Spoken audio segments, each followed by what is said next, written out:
साथियों नमस्कार। आपका हार्दिक अभिनंदन और स्वागत है मेरे YouTube चैनल पर। आज हम बात करेंगे राजस्थान के भौतिक प्रदेशों पर, भूगर्भिक संरचना पर, भू-आकृति प्रदेशों पर। और ये वीडियो पीटीटी एग्जाम, पुलिस, महिला सुपरवाइजर, सेकंड ग्रेड, रीट, प्रथम श्रेणी भूगोल व्याख्याता और इसके अलावा आरएएस के लिए भी महत्वपूर्ण है। तो तमाम विद्यार्थी जो भविष्य में तैयारी करने वाले हैं, इस वीडियो से उनको निश्चित तौर से फायदा होगा। मैं कोशिश करूंगा कि इसका लेवल ऐसा रखूं कि वो आपको प्रथम श्रेणी भूगोल व्याख्याता और आरएएस के लिए भी पर्याप्त हो। तो बात हम कर रहे हैं बिना देरी किए हुए भू आकृति। जैसे शब्द है कि भूमि की या धरातल की या धरा की जो आकृतियां हैं, उन आकृतियों के आधार पर जब हम किसी प्रदेश का वर्गीकरण करते हैं तो उसको हम भू आकृति प्रदेश कहते हैं। अब भू आकृति और भौतिक प्रदेश या भौतिक विभाग, ये जो टर्मोलॉजी हम भूगोल में यूज करते हैं, इसका मतलब एक ऐसा विशेष क्षेत्र जो अपने आप की भौतिक विशेषताओं से किसी दूसरे जो भौतिक प्रदेश होता है या भौतिक विशेषताओं वाला जो क्षेत्र होता है उससे अलग करता हो।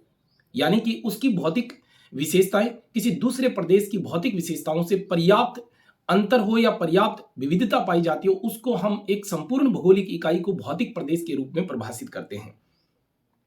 तो बात समझ में आ गई होगी कि मैं ये कहना चाह रहा हूं कि जैसे मरुस्थल की भौतिक विशेषताएं मैदानी भाग की भौतिक विशेषताओं से बिल्कुल अलग है, वहीं पठारी प्रदेश की भौतिक विशेषताएं जो अन्य भौतिक प्रदेश है उनसे अलग है, तो उसको हम भौतिक प्रदेश कहते हैं।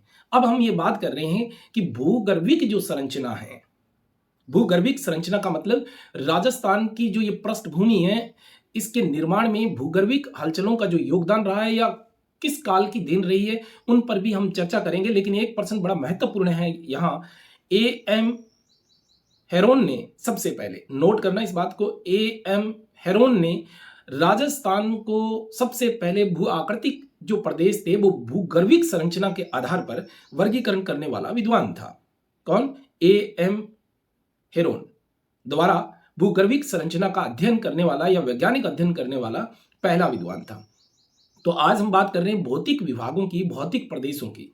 तो राजस्थान को अध्ययन की सुविधा की दृष्टि से हम लोग 4 भौतिक प्रदेशों में बांटकर अध्ययन करेंगे, जिनमें आप देखोगे कि पहला जो है वो है पश्चिम मरुस्थलीय भौतिक प्रदेश, और दूसरा है अरावली प्रदेश, और तीसरा है मैदानी या पूर्वी मैदानी भाग, और चौथा है दक्षिणी पूर्वी पठारी प्रदेश। ये 4 भौतिक विभाग जो हैं, इन भौतिक विभागों को हम पढ़ते हुए जाएंगे, और अगर हम इसको देखें तो आगे बात जो है पूरी स्पष्ट हो जाएगी। लेकिन मैं कोशिश करूंगा कि वीडियो जो है वो छोटा रहे और एक एक भौतिक प्रदेश को हम एक एक वीडियो में, और वीडियो के अंत तक मैं आपको विविध एग्जामों में आए हुए प्रश्न और महत्वपूर्ण जो प्रश्न है मेरे अनुभवों के माध्यम से वो सारे आपको हल करवाऊंगा। तो बात करें हम पश्चिमी मरुस्थल की, तो पश्चिमी मरुस्थल में ध्यान देंगे आप, मैं दिखाना चाह रहा हूं आपको मानचित्र में। तो मानचित्र में राजस्थान के धरातलीय प्रदेशों के रूप में अगर हम देखते हैं पश्चिमी मरुस्थल, तो पश्चिमी मरुस्थल पर हम बात करें उससे पहले मैं थोड़ा बता दूंगा आपको कि जो एग्जाम्स में बारी बारी आया है, आप नोट करेंगे इस बात को कि राजस्थान का कुल भौगोलिक क्षेत्रफल 3,42,239 वर्ग किलोमीटर, ये सभी विद्यार्थियों को पता होता है। 3,42,239 वर्ग किलोमीटर, ये सभी विद्यार्थियों को पता होता है। लेकिन आरपीएससी 2016 में आंगनवाड़ी सुपरवाइजर पेपर में और इसके बाद एक बार सेट में ये जो प्रश्न है बारी बारी रिपीट हुआ, तो थोड़ा उसको भी नोट कर लें। राजस्थान का भौगोलिक जो क्षेत्रफल है वो 3,42,239.74 वर्ग किलोमीटर, 0.74 वर्ग किलोमीटर। ये बड़ी महत्वपूर्ण बात है। जब हमें आंकड़े याद, और ये थोड़ा सा जो आंकड़ा है हमें याद ना हो तो हमारे कई बार जो प्रश्न है वो छूट जाते हैं, क्योंकि आरपीएससी या कर्मचारी चयन बोर्ड आयोग ने इस तरह के प्रश्न जो है पूछे हैं। तो क्षेत्रफल जो है, इस क्षेत्रफल में राजस्थान के पश्चिमी मरुस्थल का जो भौगोलिक क्षेत्रफल है वो आंगनवाड़ी सुपरवाइजर पेपर में पूछा गया था 1,75,000 वर्ग किलोमीटर, 1,75,000 वर्ग किलोमीटर। ये भी आप नोट करें, पश्चिमी मरुस्थल प्रदेश का ये भौगोलिक क्षेत्रफल है। और इस मरुस्थल की हम बात करें तो ये जो है संपूर्ण राजस्थान के लगभग 61.11% भाग पे फैला हुआ 12 जिलों में ये विस्तृत क्षेत्र जो है इसको हम मरुस्थल के नाम से जानते हैं। यह मरुस्थल ग्रेट पेलियो आर्कटिक मरुस्थल का हिस्सा है। ग्रेट पेलियो आर्कटिक मरुस्थल का हिस्सा है, जिसमें अधिकांश हिस्सा जो है इसका सहारा के मरुस्थल के रूप में है, जो वर्तमान में अफ्रीका में है। अब आप लोग सोचोगे कि अफ्रीका और राजस्थान का उनके साथ क्या संबंध है, तो कभी वेगनर महोदय ने जब पृथ्वी के महाद्वीपों का वर्गीकरण या जलवायु कटिबंधों का अध्ययन किया था, तब उन्होंने बताया कि ये संपूर्ण जो महाद्वीप थे वो जुड़े हुए थे और बीच में एक टेथिस सागर था। पेंजिया संपूर्ण महाद्वीपों का जुड़ा हुआ भाग, उसके बीच में एक टेथिस सागर था। और आज जिस मरुस्थल में हम लोग रेत के ढेर देख रहे हैं, स्तूप देख रहे हैं, या एक शुष्क मरुस्थलीय जलवायु देख रहे हैं, यहां कभी टेथिस सागर लहराता था। पर्मियन कार्बोनिफेरस युग, नोट करें इस बात को, पर्मियन कार्बोनिफेरस युग में यहां टेथिस सागर था और धीरे धीरे जुरेसिक काल में आते आते ये जो टेथिस सागर था वो अरब सागर की तरफ पीछे हटता गया और धीरे धीरे ये क्षेत्र जो है वो मरुस्थल में कन्वर्ट होता गया। यहां एक बात आप बड़ी इंपॉर्टेंट तरीके से याद रखेंगे, बारी बारी डी ग्रेड एग्जामों में, पुलिस के एग्जामों में ये प्रश्न पूछे जाते हैं, उनमें ये बात बताई जाती है, पूछी जाती है कि यहां टेथिस सागर था, उसका आपके पास एक प्रमाणिक प्रूफ क्या है, एक प्रमाणिक आपके पास दस्तावेज क्या है? तो हमारे इस पश्चिमी मरुस्थल में पलाया झीलें, खारी झीलें इस बात का सबूत है कि यहां टेथिस सागर रहा होगा। या फिर इस मरुस्थलीय क्षेत्र में जो मिट्टी है उसमें सोडियम क्लोराइड का पाया जाना भी इस बात का संकेत है कि यहां मरुस्थल में कभी टेथिस सागर रहा था। या फिर अंकल गाम वुड फोसिस पार्क, जो समगाम जैसलमेर में है, या कई बार ये पूछा गया है कि राष्ट्रीय मरु उद्यान में स्थित ये जैविक या जीवाश्म पार्क है, तो इस पार्क का भी यही संकेत है, क्योंकि चूहे के दांत मिलना या मछलियों या कछुए के अवशेष मिलना या लकड़ी के पुराने अवशेष मिलना, ये इस बात का संकेत है कि यहां कभी टेथिस रहा होगा। या इसकी भूगर्भिक संरचना में हम देखें तो पेट्रोलियम का पाया जाना, गैस का पाया जाना इस मरुस्थल में इस बात का संकेत है कि यहां कभी सागर रहा होगा, क्योंकि पेट्रोलियम और गैस के निर्माण के लिए जलीय जीवों का धरातल के नीचे दबने से रासायनिक प्रक्रियाओं के कारण जो पेट्रोलियम है वो निर्मित होता है। तो इस मरुस्थल में कभी जो टेथिस सागर है वो रहा होगा, इस बात का प्रमाण जो है पेट्रोलियम के भंडारों से पता चलता है। तो कुछ ऐसे कारण जो हमें ये बताते हैं कि यहाँ टेथिस सागर था। दोबारा फिर बोल रहा हूं कि पर्मियन कार्बोनिफेरस युग में यहाँ टेथिस सागर था और जुरेसिक काल में धीरे धीरे वह पीछे हट गया। और अब हम बात करते हैं इसके भौगोलिक परिदृश्य की और किस तरह से जो है इसको हम अलग अलग तरीकों से पढ़ सकते हैं। तो सबसे पहले मैं अंडरलाइन आपको करके दिखाता हूं।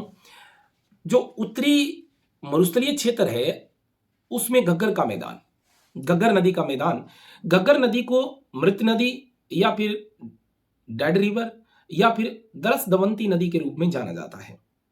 यह नदी, इससे बहुत सारे सवाल पूछे गए हैं। ये उत्तरी जो राजस्थान है, गंगानगर और हनुमानगढ़, उसकी एक महत्वपूर्ण नदी है। अगर मैं कहूं तो यह हनुमानगढ़, सूरतगढ़ और अनूपगढ़ तक विस्तृत इसका पेटा है, जिसको हम तली के रूप में जानते हैं। और ये जो नदी है, बारी बारी आरएएस में भी पूछा गया प्रश्न है कि ये पाकिस्तान के फोर्ट अब्बास तक चली जाती थी, लेकिन वर्तमान में इस पर एनीकट बनाकर इसके पानी को रोक लिया गया है।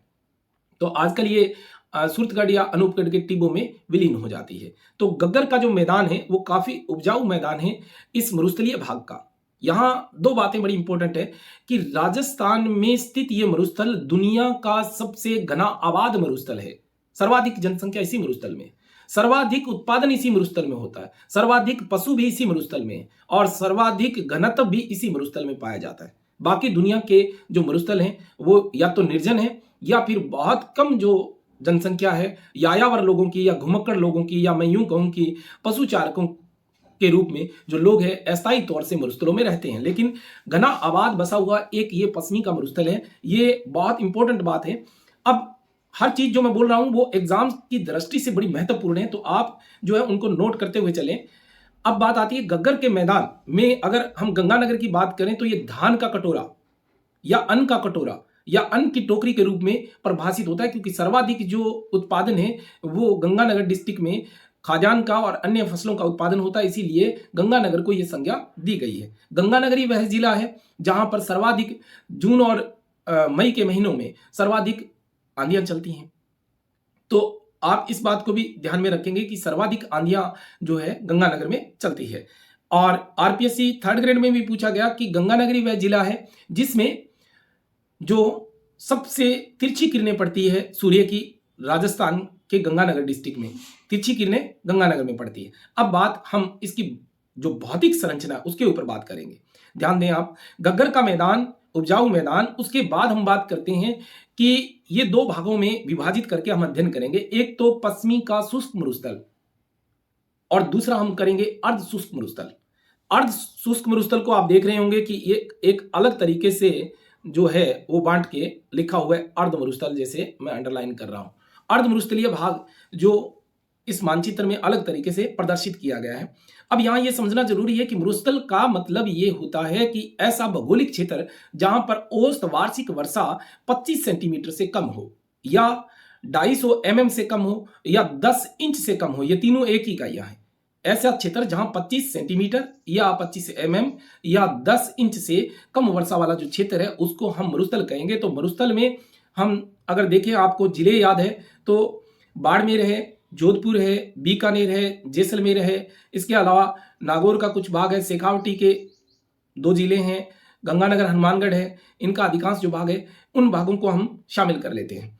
अब बात आती है अर्ध मरुस्थल की। तो अर्ध मरुस्थल और मरुस्थल को बांटने वाली जो समवर्षा रेखा है जो आप देख रहे हैं, ये जो रेखा है, इस रेखा को देखें आप, जो मैंने अंडरलाइन की है, जो पहले से ही मानचित्र में खींची हुई है, ये 25 सेंटीमीटर समवर्षा रेखा, 250 mm या फिर 10 इंच समवर्षा रेखा है। तो इस वर्षा रेखा से मरुस्थल और अर्ध मरुस्थलीय, अर्ध मरुस्थल को हम स्टेपी मरुस्थल के रूप में या स्टेपी प्रदेश के रूप में भी परिभाषित कर सकते हैं।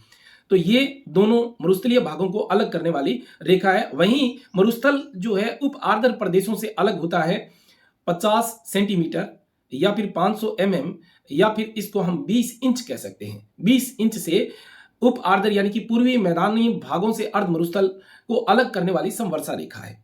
तो साथियों, अब हम इसके अंदर घुसने की कोशिश करते हैं। अगर इसके सतलाकृतिक क्षेत्र को हम देखें तो बात पूरी तरह से समझ में आ जाती है कि इसका ढाल किस ओर है। यह भी आरएस में पूछा गया प्रश्न है 93 में। तो ढाल का मतलब यह है कि ढाल प्रवणता किस ओर है। तो ढाल प्रवणता उत्तर पूर्व से दक्षिणी पश्चिमी की तरफ है। जैसे मैं इसको अंडरलाइन कर रहा हूं, आप थोड़ा देखेंगे कि इस तरह से इसकी ढाल प्रवणता है जो अंडरलाइन मैंने की है। कारण गग्गर नदी या फिर हमारी आईजीएनपी जो हनुमानगढ़ में प्रवेश करके गढ़रा रोड बाड़मेर तक जाती है, तो इसका मतलब ये ढाल प्रवणता उसी तरफ है। या फिर हमारी लूणी नदी जो आपको मैं अंडरलाइन करके दिखाता हूं, नाग पहाड़ अजमेर से निकलकर और अरब सागर में जाती है इस तरह से। इसका मतलब बात समझ में आ गई होगी कि उत्तर पूर्व से दक्षिणी पश्चिमी की तरफ जो है वो इस मरुस्थल का ढाल है।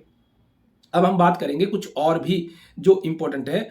बात आती है पश्चिमी मरुस्थल के जैसलमेर और बीकानेर की।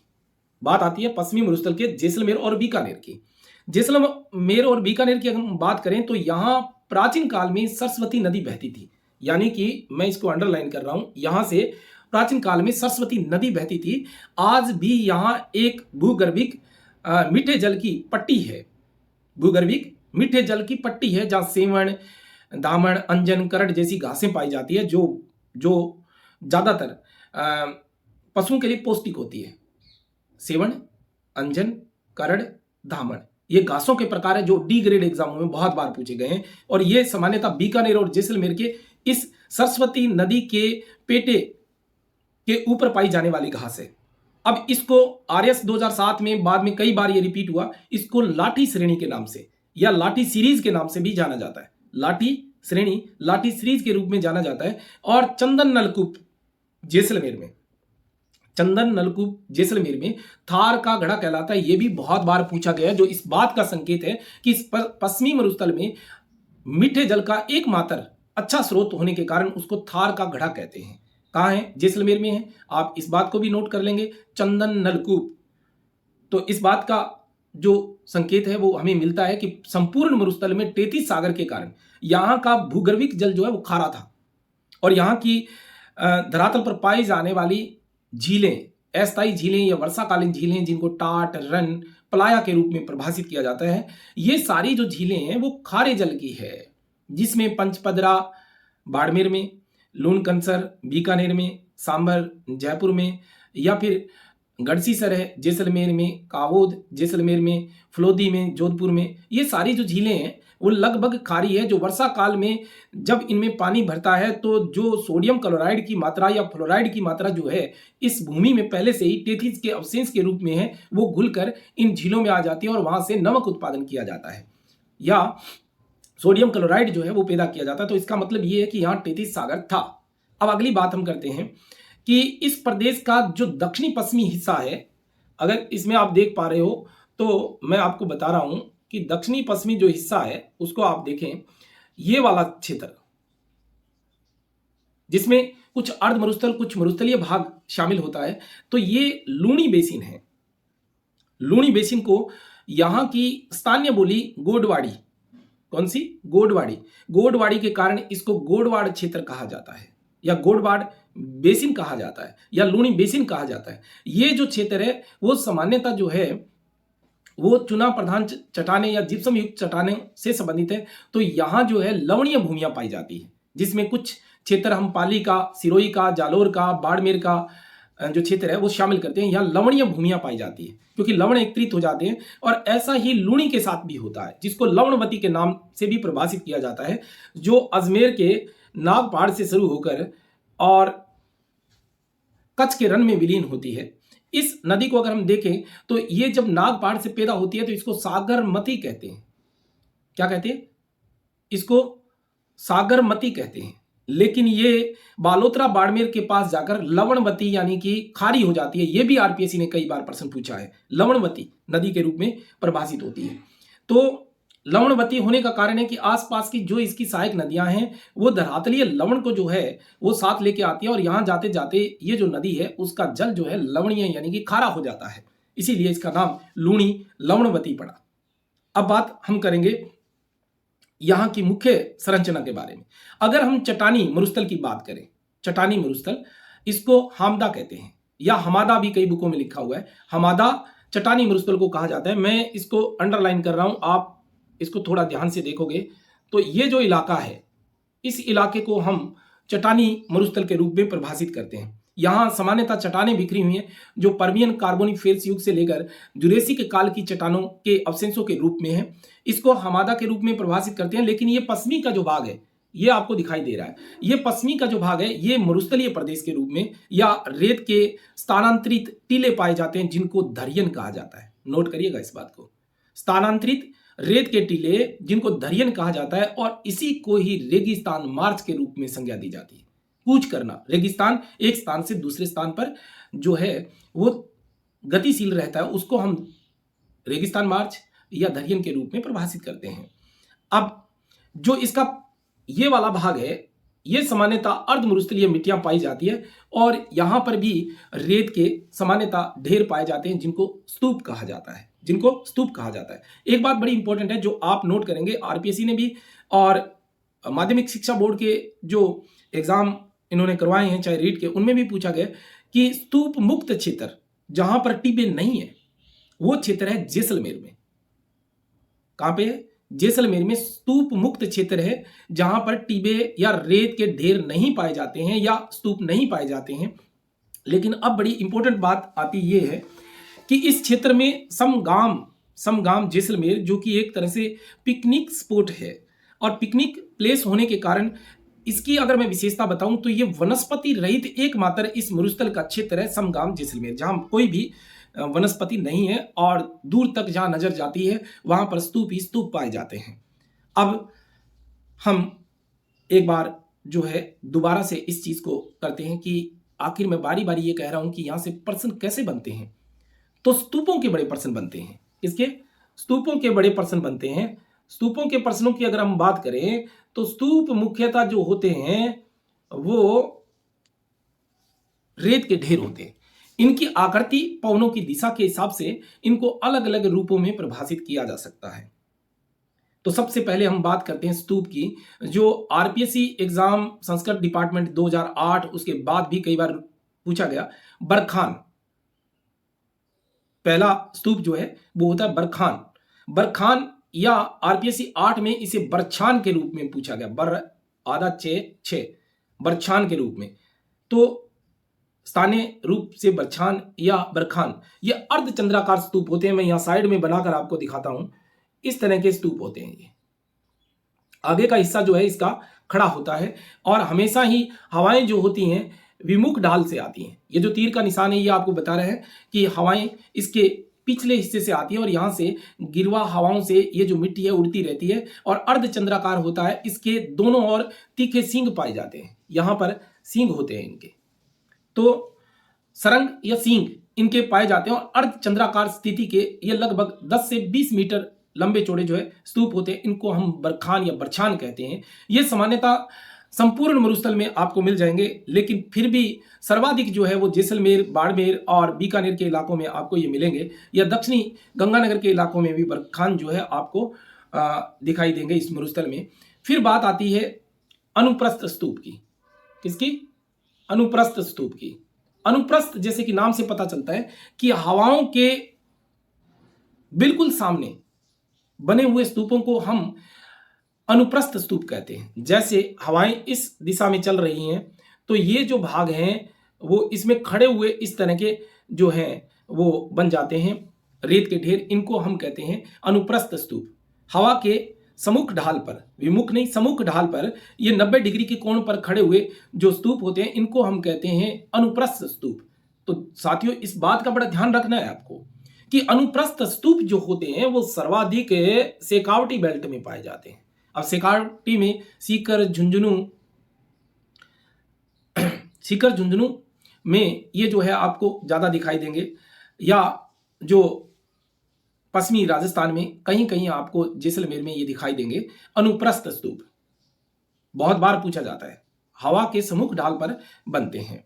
अब बात आती है जो आरपीएससी के फर्स्ट ग्रेड एग्जाम में बहुत बार पूछा गया प्रश्न था कि तारा बालू का स्तूप कहां पाए जाते हैं। तारा बालू का स्तूप जो होते हैं वो स्टार की तरह से निर्मित होते हैं जब हवाएं अनेकों दिशाओं से चलती है, क्योंकि कुछ क्षेत्र ऐसे होते हैं या तो उनके आसपास वनस्पति है या फिर आसपास क्षेत्र जो है वो किसी इमारत से या किसी ऊंची सतह से घिरी हुई होने के कारण चारों तरफ से हवा या गिरवा हवाएं लगने के कारण स्टार जैसी आकृति के बन जाते हैं इस तरह के। और इस तरह के जो स्तूप होते हैं जिनके कई दिशाओं में चोटियां निकल आती है, बीच में से ऊंचे होते हैं, यह स्तूप जो है गंगानगर के सूरतगढ़ में, सोनगढ़ में, पोखरण में, जैसलमेर के हैं दोनों ही, ये बहुत इंपॉर्टेंट पर्सन है।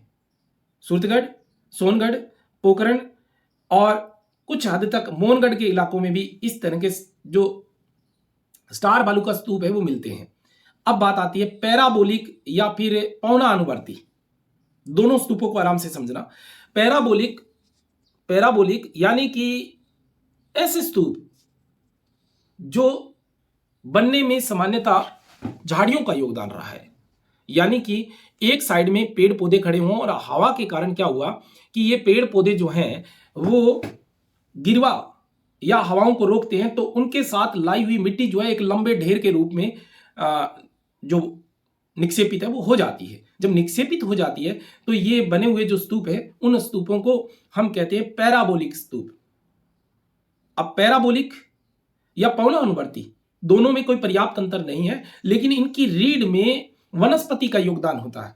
अगर कुछ ग्रामीण क्षेत्रों से विद्यार्थी हैं तो वो इस बात को समझ लेंगे कि जो मरुस्थलीय क्षेत्रों में लोगों द्वारा बाढ़ लगाई जाती है खेतों की सुरक्षा के लिए, उसके आसपास जो मिट्टी के ढेर एकत्रित हो जाते हैं या एक लंबी श्रृंखला बन जाती है उसको हम पैराबोलिक कहते हैं। या फिर वनस्पति जो लंबी एक श्रृंखला के रूप में या उनके गर्भ में वनस्पति के ऊपर मिट्टी के ढेर का बन जाना, लेकिन ये लंबवत होने चाहिए, लंबे होने चाहिए, तब तो हम इनको पैराबोलिक कहेंगे। और अगर छोटे छोटे एकांकी स्तूप बन जाए ऐसे तो उनको सबर काफीज कहते हैं। ये बात नोट करें।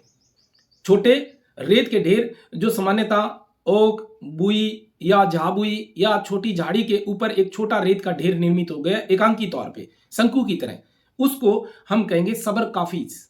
ये संपूर्ण मरुस्थल में पाए जाते हैं। इस बात को नोट करें, सबर यानी कि दुए वाला सह, सबर काफीज ये रेत के ढेर हैं जो सामान्यतः छोटे झाड़ झंकाड़ पे रेत के ढेर के रूप में निर्मित हो जाते हैं। अब बात यह आती है कि पौना अनुवर्ती स्तूप क्या है। पौना अनुवर्ती स्तूप जो है सामान्यतः लंबे समय तक हवा का एक ही दिशा में गति करने के कारण एक लंबी पर्वत श्रृंखला के रूप में विकसित हो जाते हैं, जिनको हम स्थानीय भाषा में मेर कहते हैं, मेर कहते हैं स्थानीय भाषा में। और इनके नीचे जो है वो कुछ खाइयां या एक द्रोणियां, या स्थानीय भाषा में इसको हम जो है डेर कहते हैं, डेर। यह हमारे गंगानगर के जो दक्षिणी पश्चिमी के इलाके हैं उनमें इस शब्दावली का प्रयोग किया जाता है, डेर। ये सामान्यतः भूमि उपजाऊ होती है, बीच वाला भाग। और प्राचीन काल में या ऊंटों के कारवा जो होते थे वो निकला करते थे, क्योंकि टीबों को पार करना मुश्किल होता था। लेकिन ये जो नीचे स्थान होते थे, दो पर्वत श्रृंखलाएं, यानी कि रेत के पर्वतों के बीच की भाग जो है वो हमेशा ही ऊंटों के कार्यों के लिए या फिर रास्तों के लिए सुरक्षित माने जाते थे, या ऊंटों को चलने में आसानी होती थी। तो उनको हम कहते हैं पौना अनुवर्ती स्तूप। अब बात आती है अनुदैर्ध्य स्तूप। अनुदैर्ध्य जो स्तूप है उनकी थोड़ी सी मैं आकृति आपको यहाँ दिखा देता हूँ। अनुदैर्ध्य स्तूप जो होते हैं वो इस तरह के होते हैं, एक साइड जो है इनकी लंबी और एक साइड जो होती है वो कुछ कोण लिए हुए या न्यून कोण लिए हुए होती है। तो इसको अनुदैर्ध्य स्तूप कहते हैं, जो पश्चिमी राजस्थान में जैसलमेर बाड़मेर के इलाकों में आपको दिखाई देंगे। तो यहाँ जो बातें मैंने बोली हैं उनको थोड़ा आपने ध्यान से सुन लिया होगा। अब बात ये करते हैं कि राजस्थान के पश्चिमी भाग में जो जैसलमेर है, यहाँ पर भी एक बात जो होती है वो बारी बारी पूछी गई है। एक तो नमक बनाने की प्रक्रिया,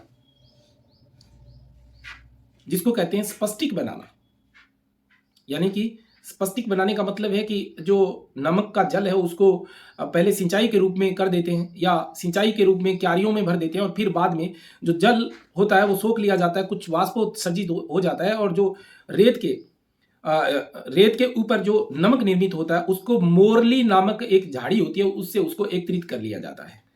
या फिर ये जो पूछा गया है कि ये नमक बनाने की प्रक्रिया खारवाल की जातियों द्वारा की जाती है, या फिर पुष्करना ब्राह्मणों द्वारा यहां पर एक सिंचाई की जाती है जिसको कनात सिंचाई मध्य एशिया में कहा जाता है। यानी कि टीबों के ढाल पर एक रेत का एनीकट बना दिया जाता है। जैसे ये टीबा है, इसके ढाल पर इस तरह से एनीकट बना दिया जाता है।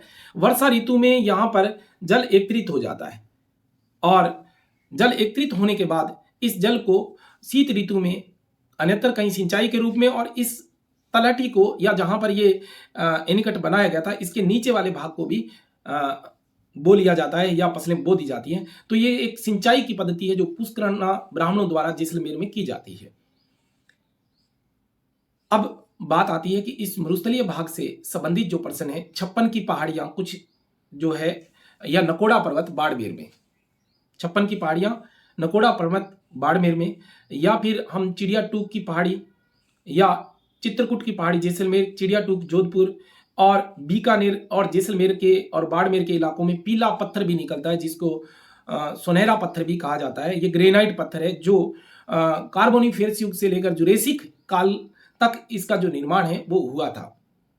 तो साथियों, ये बात थी हमारे मरुस्थल की। किसकी? मरुस्थल की बात थी जिस पे हम बात कर रहे थे। और अब हम बात करते हैं इन पर आए हुए आरपीएससी के विविध जो प्रश्न है वो ध्यान देंगे। राजस्थान की भूगर्भिक संरचना का सर्वप्रथम जो है वैज्ञानिक वर्गीकरण करने वाला जो व्यक्ति था वो था A.M. हेरोन, जिसका जिक्र मैंने शुरुआत में किया था। इस बात को आप अंडरलाइन करेंगे और नोट भी करेंगे। अगले जो प्रश्न है, कई बार मुझे यूं लगता है कि क्लास जो है वो लंबी होनी चाहिए। मैं बड़ा कसम रहता हूं कि मैं कितना बताऊं मेरे अनुभवों को, कि जिसमें जिस एग्जाम में ये प्रश्न पूछे गए हैं, या जो मैंने पढ़ाए हैं, जिन एग्जाम्स को मैंने फेस किया है, उन एग्जाम्स की गाथा को एक छोटे से वीडियो में संपूर्ण व्यक्त कर पाना बड़ा मुश्किल काम है। लेकिन फिर भी मैंने कोशिश की है कि कुछ जो सवाल है वो मैं यहाँ लेकर आया हूँ, क्योंकि लंबा बहुत हो जाएगा वीडियो। तो 25-30 जो प्रश्न है वो मैं यहाँ लेके आया हूँ, बाकी मैं इसमें आपको बताता हुआ चलूंगा। राजस्थान आप प्रश्न देख रहे हो, और प्रश्न राजस्थान के कुल भौगोलिक क्षेत्रफल में कितना प्रतिशत भाग पश्चिमी मरुस्थल के तहत आता है? तो 61% या 61.11%, या संपूर्ण मरुस्थल का 62%। दोबारा फिर सुने इस बात को। संपूर्ण जो थार का मरुस्थल है उसका थोड़ा भाग पाकिस्तान में चोलिस्तान के रूप में है, उसको चोलिस्तान कहते हैं। जो सीमांत पाकिस्तान की सीमा के आसपास का जो क्षेत्र है जो पाकिस्तान में चला गया उसको चोलिस्तान। इसका कुछ भाग गुजरात में और कुछ भाग जो है पंजाब में है। तो सर्वाधिक जो भाग है 62% भाग इस मरुस्थल का वो राजस्थान में, लेकिन राजस्थान के कुल भौगोलिक क्षेत्रफल में ये 61.11% है, जो समकक्ष 61 उत्तर सही होगा। बरखान इतलाकृति जो है किस भौतिक विभाग से संबंधित है, तो ये बताने की जरूरत नहीं है, ये मरुस्थलों में पाई जाती है बरखान। आरपीएससी 8 में भी उसके बाद कई बार रिपीट हुआ बरछान बरखान क्या होते हैं, तो ये रेत के स्तूप या रेत के ढेर होते हैं अर्धचंद्राकार जो हवा के विमुख बनते हैं, और इनके 2 सुरंग पाए जाते हैं। अभी कॉलेज व्याख्याता एग्जाम में पूछा गया था। और ऐसे ही छोटे रेत के ढेर को सीप कहा जाता है। छोटे बरखान जो है ये तो बड़ा 15 से 20 मीटर के दायरे में फैला हुआ, लेकिन 4-5 मीटर का एक छोटा रेत का ढेर बिल्कुल इसी आकृति का, आपने समुद्री सीप को अगर देखा है तो उसी आकृति के जो स्तूप है उनको हम सीप कहते हैं। तो हमारा ये जो प्रश्न है बरखान, इसी में सीप आता है। और सीप जो है कॉलेज व्याख्याता एग्जाम में पूछा, इसके एक सींग होता है, जबकि बरखान में जो है वो 2 सुरंग पाए जाते हैं, दोनों तरफ कॉर्नर होते हैं। इसका एक भाग ऊपरी भाग जो है सीप देखी होगी, सीप जैसी आकृति का होता है। तो ये इसका उत्तर होगा मरुस्थलीय प्रदेश। अगला जो प्रश्न है वो देखिए, राजस्थान के पूर्वी मैदानी भाग में राजस्थान राज्य के कुल कितने भौगोलिक क्षेत्रफल का प्रतिशत आधारित है, तो हम बात करेंगे अरावली की। अरावली जो है राजस्थान को 2 भागों में बांटती है, ये जल विभाजक भी है और ये भौतिक प्रदेशों का विभाजक भी है। जो इसका पूर्वी भाग है अरावली का, वो जो है वो 40% भाग है, और जो पश्चिमी भाग है वो 60% भाग है। लेकिन 40% जो पश्चिमी भाग है और जो 60%, सॉरी बोलने में मिस्टेक हुई, 40% जो पूर्वी भाग है और 60% जो भाग है वो पश्चिमी मरुस्थलीय भाग है। तो इस 40% पूर्वी मैदानी भाग में अगर हम करें तो 2 भाग या भौतिक विभाग इसमें शामिल है, जिसमें दक्षिणी पूर्वी पठारी प्रदेश और कुछ अरावली का हिस्सा इसमें आ जाता है। मैदानी भाग इसमें 23% है, जो अगले वीडियो में आपको स्पष्ट हो जाएगा। अब हम बात करते हैं निम्न बेसिनों में कौन सा गोडवाड़ प्रदेश के नाम से जाना जाता है, तो लूणी बेसिन है, जिसमें जालौर और बाड़मेर का हिस्सा आता है। ये गोडवाड़ी भाषा के कारण इसको हम लूणी बेसिन के नाम से जानते हैं। समझ में आ गया होगा, लूणी बेसिन ये ऑप्शन होगा, क्योंकि ये दक्षिणी पश्चिमी जो मरुस्थलीय भाग है जहां गोडवाड़ी भाषा बोली जाती है उसको हम, ये आपको सूची नंबर 1 और 2 मिलानी है। 56 की पहाड़ियां सिवाड़ा बाड़मेर में है। नकोड़ा पर्वत भी, जो कि जैन, ये आरएस में पूछा जा चुका है, जैन समुदाय के लिए ये एक तीर्थ स्थल है। नकोड़ा पर्वत बाड़मेर में, 56 की पहाड़ियां सिवाड़ा बाड़मेर में है, 56 नदी नालों का समूह जालोर में है, और 56 का मैदान प्रतापगढ़ और बांसवाड़ा और डूंगरपुर में है। तो अब हम आगे बात करते हैं। गिरवा की पहाड़ियां उदयपुर में है, और 56 का मैदान बांसवाड़ा डूंगरपुर में। ये पुराना प्रश्न है, तो इसमें थोड़ा हिस्सा जो है मुख्यतः प्रतापगढ़ का भी शामिल है। तो बांसवाड़ा डूंगरपुर, बालू का स्तूप मुक्त क्षेत्र पोखरण में, ये मैंने आपको बता दिया था। यहां जो टिबे है वो नहीं पाए जाते। अब बात आती है जुरेसिक युग में चट्टानें किन जिलों में पाई जाती है। जुरेसिक युग की, इस पे भी हम बात कर रहे थे कि पर्मियन कार्बोनिफेरस युग से लेकर जुरेसिक काल के जो निक्षेपों से निर्मित जो चट्टानें हैं वो जैसलमेर, बाड़मेर और बीकानेर पीले पत्थरों के रूप में या बालू का पत्थरों के रूप में पाई जाती है। तो बालूकाश्म इसको कह दिया जाता है, और बालू का पत्थर इनको कह दिया जाता है। एक बात अगर मैं यहां बताऊं तो जोधपुर में कई बार आया बाप बोल्डर्स और बहादुरा बालूकाश्म, ये 2 शब्द समझने की कोशिश करना। बाप बोल्डर्स जो है गोल अंडे जैसे पत्थर होते हैं, जो हिमानी युग या प्लिस्टोसीन काल के हिम युगों के संकेत करते हैं। ये बड़े बड़े गोल अंडाकार पत्थर हैं। और संगोटी कासम जो होता है वो छोटे छोटे कंकड़ पत्थरों में मिट्टी भर जाने के कारण और कालांतर में कायांतरित हो जाती है, रूपांतरित हो जाती है चट्टानें, तो वो छिपकेदार पत्थर के रूप में या ग्रेनाइट पत्थर के रूप में कन्वर्ट हो जाती है बाद में। कई बार आपने अपने रसोई घरों में इस तरह का पत्थर देखा है जिसमें छिपकेदार पत्थर होता है। तो वो पत्थर जो है वो संगुटी कासम में पहले कच्ची सेल के रूप में था, या मैं यूं कहूं कि गजक जैसी कंडीशन होती है इन संगुटी कासिम की, यानी कुछ पत्थर होते हैं, कुछ रेत होती है। जैसे आपने गजक जो खाई है उसमें देखो किस तरह से मूंगफली के जो दाने हैं वो फिट हो जाते हैं, उसी तरह से ये चट्टान निर्मित होती है। इसको संगुटी कासम कहते हैं। तो बहादुरा बालूकासम को हम संगुटी कासम कह सकते हैं, या फिर इसको कांग्लोमेरेट भी कहा जाता है। अंग्रेजी भाषा में कांग्लोमेरेट कह देते हैं, या संगुटी कासम या फिर बालूकासम, एक ही बात है। ये जोधपुर में है दोनों स्थान। ये कई बार आया और ये पर्मियन कार्बोनिफेरस युग के हैं। ये बात नोट करें, अंडरलाइन करें, प्रथम श्रेणी भूगोल व्याख्याता में, आरएस में, सुपरवाइजर पेपर में भी ये रिपीट हुई है, तो आप इस बात को नोट कर लें। जुरासिक युग जो है उसमें चट्टानें निर्मित हुई जैसलमेर, बाड़मेर, बीकानेर। घग्गर का दोआब का मतलब दो नदियों के बीच का क्षेत्र। मैदान जो राजस्थान के गंगानगर हनुमानगढ़ में, वो किन दो नदियों के निक्षेपण से निर्मित हुआ है? तो घग्गर और सतलज नदियां। सतलज के पानी को इस पश्चिमी मरुस्थल में उतारने का भागीरथी जो प्रयास था वो किया था बीकानेर के महाराज गंगा सिंह ने।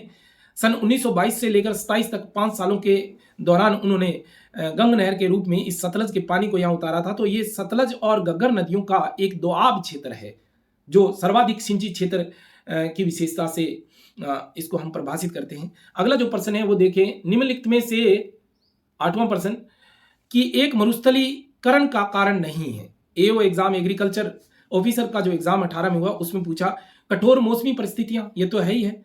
बढ़ती आबादी, ये मरुस्थलीकरण का कारण नहीं है। वनोन्मूलन जो है वो मरुस्थलीकरण का कारण जो है वो नहीं है। अब बात आती है अम्लीय भूमि का प्रयोग करना, है ना, ये मरुस्थलीकरण का जो है कारण नहीं है। बाकी जो सारे के सारे हैं वो मरुस्थलीकरण के कारण है।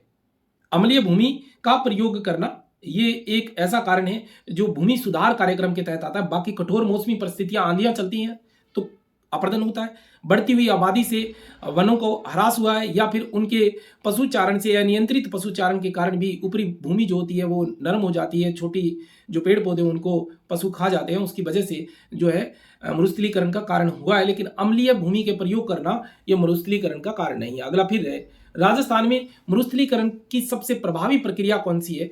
तो वायु अपर्दन तो होता है, पवन अपर्दन, जल संचयन, वनस्पति अवनयन, जल अपर्दन। तो जल अपर्दन पश्चिमी राजस्थान में बहुत कम होता है क्योंकि वर्षा ही बहुत कम होती है।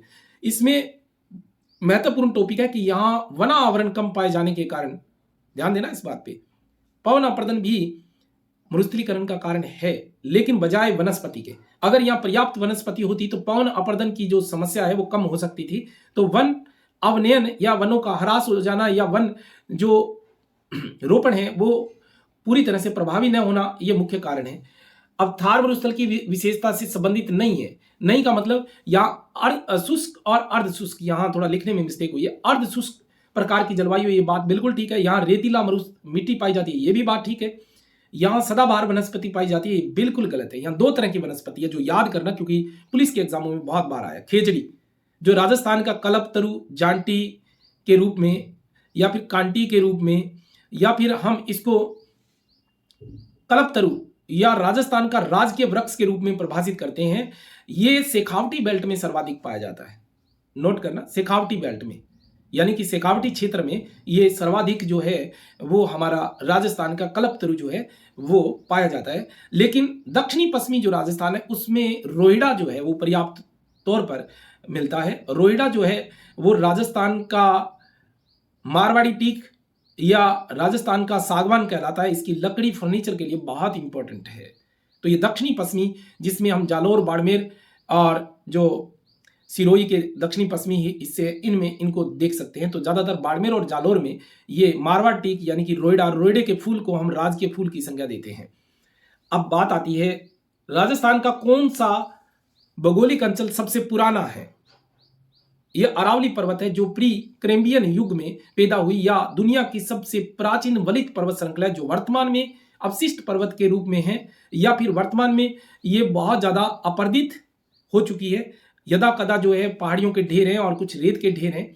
तो लगभग 70 करोड़ वर्ष पुरानी ये जो है पर्वत श्रृंखला है, और वर्तमान में ये क्वार्टरजाइट की चट्टानें या फिर एम्फीबोलाइट या फिर इसको हम कह दें जो मुख्यतः ग्रेनाइट, वो ग्रेनाइट जो कायांतरित हो गया है उसके रूप में ये चट्टान पाई जाती है। अब बात अगली आती है, 12वां प्रश्न, राजस्थान का वह जिला जो बांगर प्रदेश के नाम से जाना जाता है, बांगर प्रदेश या वह अंचल जो बांगर प्रदेश, तो शेखावटी को हम बांगर कहते हैं। बांगर और बागड़ दोनों में अंतर है, ध्यान कर लेना।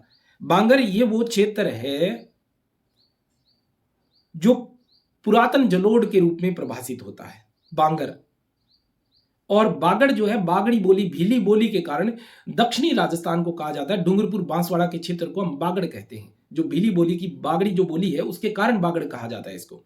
तो बांगर या बागड़ ये अभी कॉलेज व्याख्याता में भी आया है, जीके में भी, और इसमें 2021 का पेपर हुआ सितंबर में उसमें भी। तो ये शेखावटी बेल्ट है। अब बात आती है आरएस 2007 में, और कई बार ये रिपीट हुआ, बांका पट्टी, कुबड़ पट्टी। मैंने आपको पश्चिमी ये 2007 में दोनों प्रश्न पूछे गए, लाठी श्रेणी, लाठी सीरीज। ये जैसलमेर में भूगर्भिक जल पट्टी है जिसके ऊपर सेवण, अंजन, करड़, धामण घास पाई जाती है। और जैसलमेर थोड़ा सा बीकानेर के हिस्से में जहां सरस्वती नदी बहती थी, और ये मीठे जल की भूगर्भिक पट्टी है। ये तो थी लाठी सीरीज या लाठी श्रेणी। अब एक बात और ध्यान करना, डांग क्षेत्र। डांग चंबल का अवनालिका अपरदन से प्रभावित क्षेत्र है जो सवाई माधोपुर और भरतपुर और धौलपुर के करौली के इलाकों में जो फैला हुआ है। मुख्यतः ये सवाई माधोपुर और करौली के क्षेत्र में फैले हुए क्षेत्र को स्थानीय भाषा में डांग क्षेत्र कहा जाता है। ये लाठी है वो डांग है। लेकिन ये एक ध्यान और रखना कि डांग नृत्य जो है वो नाथ द्वारा राजसमंद में किया जाता है। डांग नृत्य, डांग क्षेत्र सवाई माधोपुर, करौली और धौलपुर आप इसमें शामिल कर सकते हो। और जो लाठी श्रेणी है वो मुख्यतः जैसलमेर और बीकानेर का दक्षिणी पश्चिमी हिस्सा। लेकिन बांका पट्टी, कुबड़ पट्टी, ये बांका पट्टी, कुबड़ पट्टी मुख्यतः अजमेर और नागौर के जिलों को कहा जाता है। अजमेर और नागौर, जहां भूमिगत जल में फ्लोराइड की मात्रा अधिक होने के कारण यहाँ के लोग जो होते हैं जैसे जैसे बुढ़ापे की तरफ लौटते हैं वैसे वैसे वो कुबड़े हो जाते हैं, यानी कि कमर उनकी झुक जाती है या हड्डियों में जंग लग जाती है या फ्लोराइड की मात्रा से हड्डियां मुड़ जाती हैं, इसीलिए इसको कुबड़ पट्टी कहा जाता है। ये आरएस 2007 में उसके बाद कई बार रिपीट हुआ है। तो इसमें सही ऑप्शन जो है वो नागौर है और अजमेर भी इसमें शामिल है। अब इसके बाद है गोडवाड़ प्रदेश किस भू आकृति प्रदेश का हिस्सा है। ये आप देख रहे होंगे 16, 13, 20 में रिपीट हुआ है। तो पश्चिमी मरुस्थल का है जो लूणी बेसिन है। 56 की पहाड़ियां सेकंड ग्रेड और आरएस में पूछा हुआ है। 56 की पहाड़ियां बाड़मेर में है, 56 का मैदान डूंगरपुर बांसवाड़ा में, और 56 नदी नालों का समूह जो है वो आता है सांचौर जालोर में। सांचौर को राजस्थान का पंजाब भी कहा जाता है। अब है बाप बोल्डर संबंधित किस युग से है। तो पर्मियन कार्बोनिफेरस युग से संबंधित है। ये प्रथम श्रेणी में और आंगनबाड़ी सुपरवाइजर में बाद में कई बार रिपीट हुआ। बाप बोल्डर्स का मतलब हिमानियों का अवशेष है। ये प्लिस्टोसीन काल में जो हिमानी थी उनके अवशेषों के रूप में जो है हमें दिखाई देता है, या हम इसको कह सकते हैं कि ये बाप बोल्डर जो निर्मित हुए थे वो हुए थे कार्बोनिफेरस युग में, पर्मियन कार्बोनिफेरस युग में। ये जीके फर्स्ट ग्रेड में और उसके बाद मेन पेपरों में भी रिपीट होता रहा है। शेखावटी क्षेत्र में, ये प्रश्न बहुत बार रिपीट हुआ है। शेखावटी क्षेत्र में चुनेदार जो चट्टानें होती है वो हट जाने के बाद कुछ जो है कुएं बन जाते हैं या ऊपरी सतह पर कुएं बन जाते हैं, उनको स्थानीय भाषा में कहा जाता है तो जोड़। ये 2005 पुलिस एग्जाम में बाद में कई बार रिपीट हुआ। जोहड़ कहा जाता है शेखावटी बेल्ट में कुओं को, कच्चे कुएं हैं ये, ध्यान कर लेना। आंकलवुड फोसिस पार्क या कास्ट जीवाश्म उद्यान कहां स्थित है। तो समगाम जैसलमेर में। ये कई बार आया है प्रश्न, बहुत बार रिपीट हुआ है, पर्याप्त नहीं है कि मैं उनका यहां जिक्र करूं। तो समगाम जैसलमेर, या फिर यह आ जाता है कि राष्ट्रीय मरु उद्यान में पाया जाता है। और राष्ट्रीय मरु उद्यान जैसलमेर और बाड़मेर में राजस्थान का सबसे बड़ा जो क्षेत्रफल की दृष्टि से यह मरु उद्यान है जो जीव संरक्षण क्षेत्र है। लाठी श्रेणी भूगर्भिक जल पट्टी कहां स्थित है। तो ये मैं बात आपको बता चुका हूं। थार का घड़ा चंदन नलकूप ये भी जैसलमेर में है। और तारा बालू का स्तूप सुरतगढ़, सोनगढ़, पोखरण में। यह प्रश्न बहुत बार रिपीट हुआ है। अनुप्रस्थ बालू का स्तूप कहां पाए जाते हैं ये मैं बता चुका हूं, शेखावटी बेल्ट में। और अब अगले वीडियो में हम बात करेंगे अरावली भौतिक प्रदेश की। बहुत सारी बातें ऐसी थी जो हमने इस वीडियो के माध्यम से डिस्कस की और आपको अच्छी लगी होंगी। और मैंने कोशिश तो की है कि गागर में मैं सागर भरूं। बड़ा मुश्किल है मेरे लिए राजस्थान की इस पावन भूमि या इस भौतिक विविधताओं वाली या फिर मौसमिक विविधताओं वाली भूमि को एक ही वीडियो में या मेरे अनुभवों को 1 घंटे में 15 मिनट में निचोड़ना बड़ा मुश्किल काम है। रामधारी दिनकर ने कहा था कि जब भी मैं राजस्थान की इस पावन भूमि पर कदम रखता हूं तो मेरी रूह कांप जाती है कि मेरे पांव के नीचे, मेरे पैर के नीचे किसी वीरांगना, किसी वीर का थान न हो, समाधि न हो। ऐसी पावन भूमि की हम बात कर रहे थे, पश्चिमी मरुस्थल की। और आगे हम बात करेंगे अरावली भौतिक प्रदेश की। और मैं कोशिश करूंगा कि जितने प्रश्न जो होंगे वो आपको कॉन्सेप्ट के साथ ही करवा पाऊं ताकि आपका जो टॉपिक है वो क्लियर भी हो जाए और आपको पता लग जाए कि कहाँ से कैसे प्रश्न आते हैं। तो अगर जो जितने साइंस विभाग के या आर्ट विभाग के लैब असिस्टेंट पेपर की तैयारी करने वाले हैं, उनको आप वीडियो शेयर करें ताकि मुझे संबल मिले, ताकत मिले, हिम्मत मिले, मैं आपके लिए इस तरह की वीडियो जो है बनाता रहूं। धन्यवाद।